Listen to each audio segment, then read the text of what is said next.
If you've seen the news, you would know we have an official announcement date for the Pixel 11. August 12th, 2026, that's the day of the official launch event. Surprisingly, we haven't really heard a lot about this phone, but I wanted to make a quick video talking about features that I really want to see for Pixel. Either on the upcoming Pixel 11, that would be great, or for the next Pixel drop, or for the next major QPR update. Add them anytime, but we need to see some of these features. And I think all of these are ones that the community has been desperately asking for. This first feature is a big one that has been widely asked for amongst Pixel users for years now. More customization options, and it's desperately needed, especially on Pixel. It's crazy to me that Android is most known for customization, and yet Android on Pixel is the least customizable skin on the market. The home screen launcher, for example, needs a lot of improvements. I would literally kill for official icon pack support. Yes, Pixel does have some kind of support in this aspect with AI-generated icon packs released a few months back, and they're great if you want to use that kind of stuff. But Google's own homegrown Play Store has hundreds of awesome icon packs made by talented artists. And if I were them, I would be doubling down, heavily marketing it, showcasing this already strong ecosystem every chance I got. Another one here, being able to move multiple apps at a time from home screen to home screen. I know, it doesn't sound crazy, but One UI already has this where you can select multiple apps at once and easily move a group of them around. Pixel certainly needs this too. It's just so tedious and very 2010, moving one app at a time, especially on a fresh setup, and having this would make the whole reorganization process feel much more modern. On top of that, I would love to have the ability to have folders inside of the app drawer. This is another seemingly simple feature to add with a ton of benefits.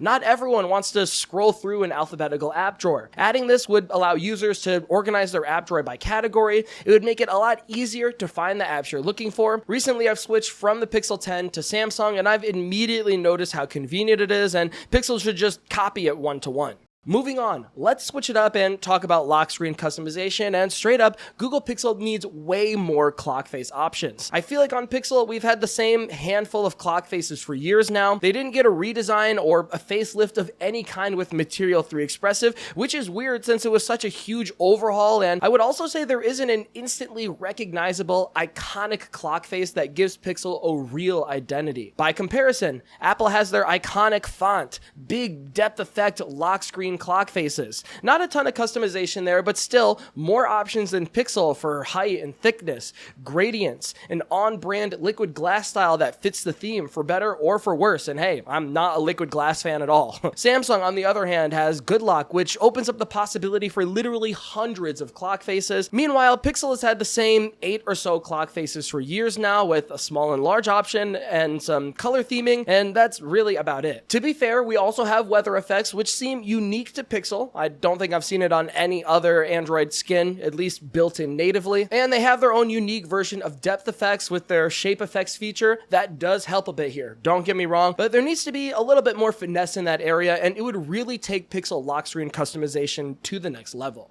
And since we're on lock screen customization, we also really need a more robust implementation of lock screen widgets. Let's give Google credit. They added lock screen widgets in Android 16. You can swipe to the left of your lock screen and you get fully sized, fully visible widgets. I think the implementation is nice. You get quick access to whatever widgets are most important to you, and good on you, Google, for adding it. But I really think in addition to the full-size widget panel, they really need to take a page from One UI and iOS by adding these small, stylized lock screen widgets in a Material 3 expressive design language. Apple calls them complications, and on One UI they really don't have a name, but they are these small, compact, glanceable lock screen widgets that look almost like a stylized graphic as opposed to the full-size widget. I think Google could implement this way better than Apple or Samsung could if they took a shot at it, and I really hope they consider it in the near future. Next up, talking about actual features, I would love to see improvements to Pixel's rules function introduced in Android 10. If you don't know, Pixel has a feature called Rules that allows your device to automatically perform different actions throughout the day depending on what you set it to. The problem is right now for Pixel phones, it's really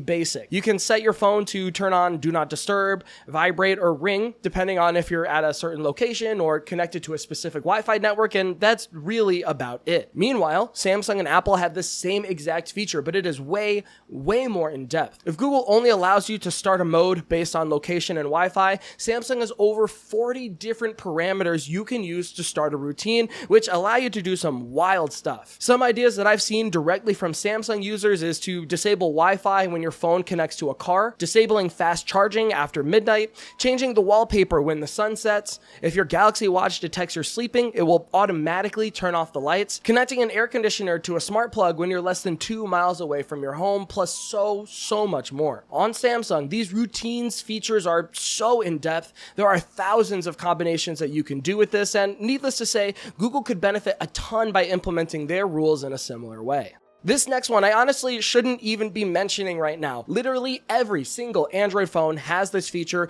double tap to lock the freaking screen. I know it seems so silly that I'm even saying this, but after 10 years of Pixel, we still don't have it for some reason, and the benefits are really simple. You don't have to reach for the power button or keep wearing it out for no reason. You already have your finger on the screen in 90% of your interactions anyway, and we already have a tap to wake feature, so having double tap to sleep would pair perfectly. Still crazy to me that Pixel is missing this very simple, very basic feature, but I hope we get it soon. Last but not least, this one has been a long-standing issue for me personally. Video needs to be massively improved on Pixel, at least if you ask me. For one, I think we desperately need log video recording, and trust me, I understand that it's not for everyone, but a lot of people out here are creators these days, and to have it as an option on Pixel would go a long way. I've used it quite a bit on my S26 Ultra, and the results are absolutely gorgeous. You get way more dynamic range, you have a lot more room to work with it within the color grading process. It's a lot easier to implement it into professional projects if you're pairing it with a DSLR. Even for 1 or 2 shots, it's immensely helpful. Log video also does a better job of handling messy lighting scenarios, and at the end of the day, if you know how to work with it, you can simply get amazing looking footage, very fitting for how good smartphone cameras are supposed to be these days. In the same instance, Pixel cameras are desperately missing some kind of Steadicam video stabilization.